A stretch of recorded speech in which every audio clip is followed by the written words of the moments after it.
Faced with such a terrifying presence, the man slipped beneath the water, holding his breath, afraid that even the smallest sound would reveal where he was hiding. By a pure chance, he was directly beneath the lion. From that blind spot, the animal could not see him at all, though it seemed to sense that something was there. At that moment, Nate's heart was pounding so hard it felt like it might give him away. Then just seconds later, the lion finally moved on. Not wasting a single moment, Nate quietly climbed out of the water and onto the riverbank. For a brief second, he thought he was safe. But then he noticed something chilling. The lion was still nearby, slowly searching along the river. Panicking, Nate rushed behind a tree, trying to stay as silent as possible. But suddenly, his walkie-talkie crackled to life. The sound immediately drew the lion's attention. It was his daughters calling out to him from inside their vehicle. By the time the lion stepped onto the riverbank, Nate had already climbed up the tree. But before he could even catch his breath, something even more dangerous appeared right in front of him. A black mamba. The snake was ready to strike. Without thinking, Nate grabbed it just behind the head, then quickly threw it down.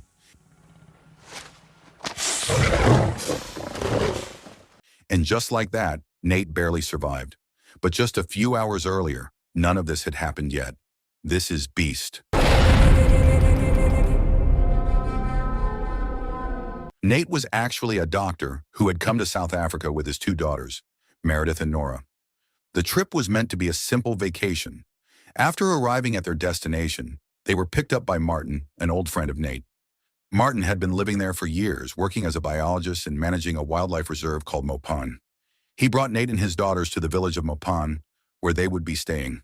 It was a place deeply connected to Nate's past, since his late wife had grown up there.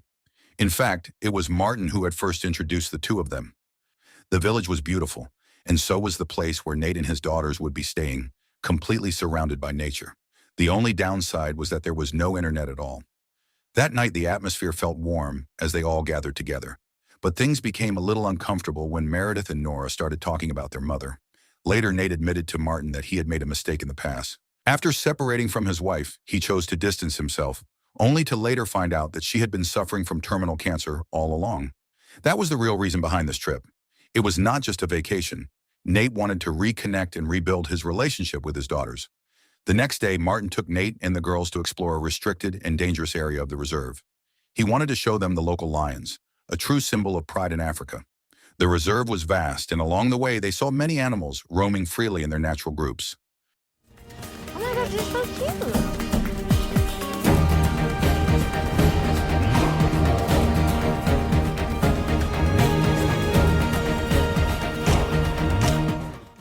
At one point, they met a man named Banji, one of the reserve's staff members. Not far from where they stood, a group of lions could be seen resting calmly. Martin and Banji were confident that these lions were safe to approach. And sure enough, when Martin got closer, two large lions suddenly leaned into him, almost like they recognized him, acting as gentle as tame cats. But in the middle of that peaceful moment, Martin noticed something unusual. One of the lions appeared to be injured. He initially wanted to examine it, but considering its unstable condition, he decided to step back. Martin suspected that the injury might have been caused by illegal poachers. Because of that, they decided to investigate further. From there, they headed to Songa village, a small community located not far from the reserve.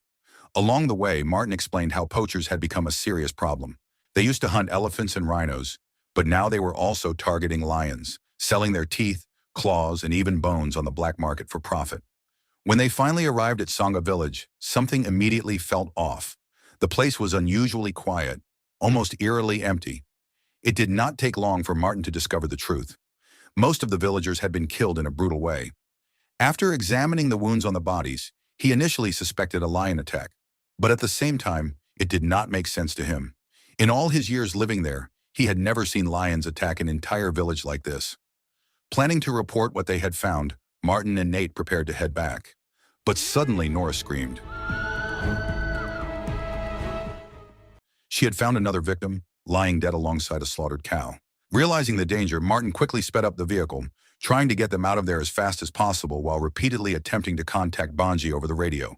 But for some reason, there was no response. On the way, they came across a wounded man from the village. Nate immediately grabbed the first aid kit and tried to help, but sadly the man could not be saved.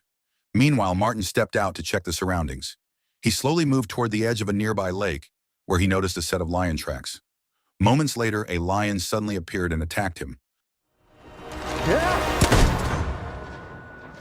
Martin! A gunshot echoed through the area. Hearing it, Nate instantly grew worried and rushed out to find Martin. Meredith refused to stay behind and followed him out of the vehicle. Then in a split second, everything turned chaotic. Nate was nearly attacked by the same lion, but he managed to sprint back into the car just in time.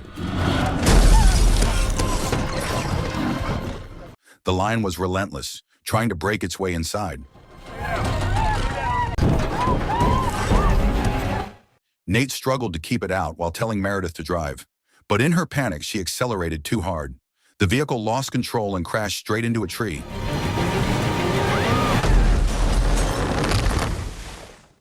Thankfully, Nate and his daughters were unharmed, but the car was now completely disabled. And worse, they were trapped. The lion was still out there, circling them, ready to strike at any moment.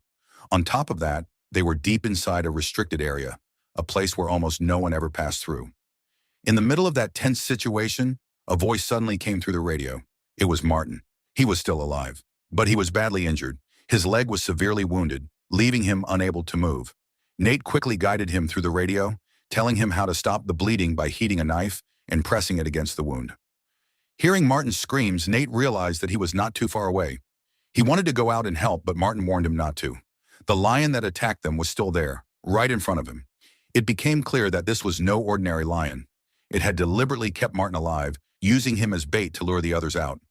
With no radio signal strong enough to call for help, Nate and his daughters searched the vehicle for anything they could use to defend themselves. Eventually, they found a tranquilizer rifle. The problem was it was not assembled. Surprisingly, Meredith managed to put it together. She had learned how to do it earlier when they were with Benji. Once everything was ready, Nate stepped out of the vehicle to rescue Martin. Through the radio, Martin guided him carefully, warning him about the lion's movements and giving precise directions to his location. Meredith managed to locate where Martin was, but instead of staying inside, she made a reckless decision and got out of the car, trying to save him on her own. At that exact moment, the lion returned and launched another attack on Nate.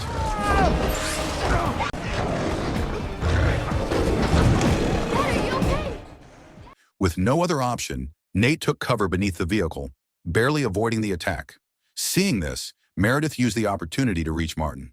As the situation became more desperate, Nora quickly grabbed a tranquilizer dart. She rolled down the window and struck the lion. The hit forced the animal to retreat, buying them just enough time.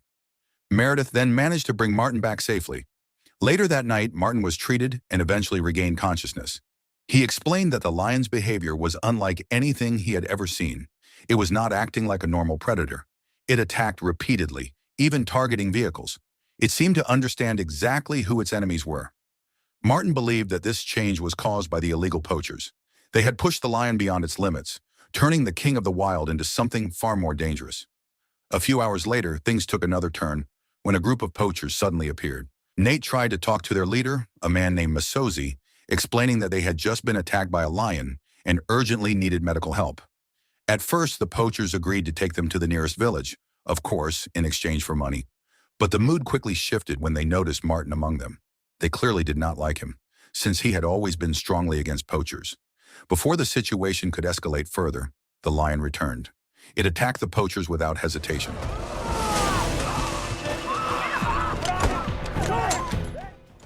Seeing an opportunity, Nate decided to act.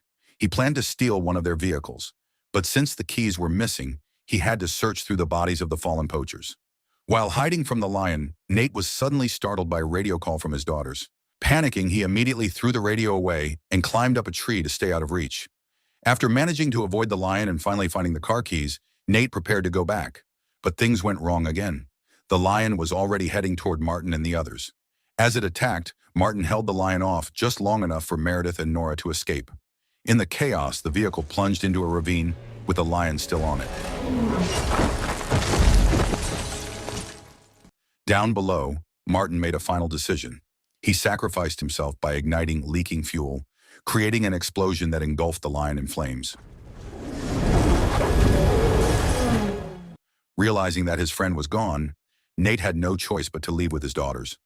Meredith was also badly injured from the earlier attack. They eventually reached an abandoned school building near the territory of local lions. Nate chose this place to find supplies and treat Meredith's wounds. The building had once been used by poachers, but now it was empty, giving them a brief sense of safety. After tending to Meredith, Nate went out to look for water. But the nightmare was not over. The same lion suddenly returned and made its way into the building. Hearing the danger, Nate rushed back and quickly moved his daughters into a safer room. At that point, Nate realized the truth. The lion would never stop, so he made a decision. He would face it himself. He promised his daughters that he would come back for them, then went out to lure the badly burned lion toward the territory of other lions. The plan was dangerous, and the attacks came one after another, pushing him to the brink of death. Armed with only a knife, Nate fought back with everything he had. As the struggle unfolded, other lions began to appear. Then a dominant male lion, one that had once been close to Martin, charged in and attacked the rogue lion. Soon more lions joined the fight, turning it into a brutal clash for territory. In the end, the rogue lion was killed by the pride that ruled the land. This had been Nate's plan all along. By bringing the outsider into another lion's territory, he knew the dominant pride would not allow it to survive. Exhausted and severely injured, Nate eventually collapsed. Not long after, Bonji arrived and rescued him. Later, Nate woke up in a hospital with his two daughters right beside him.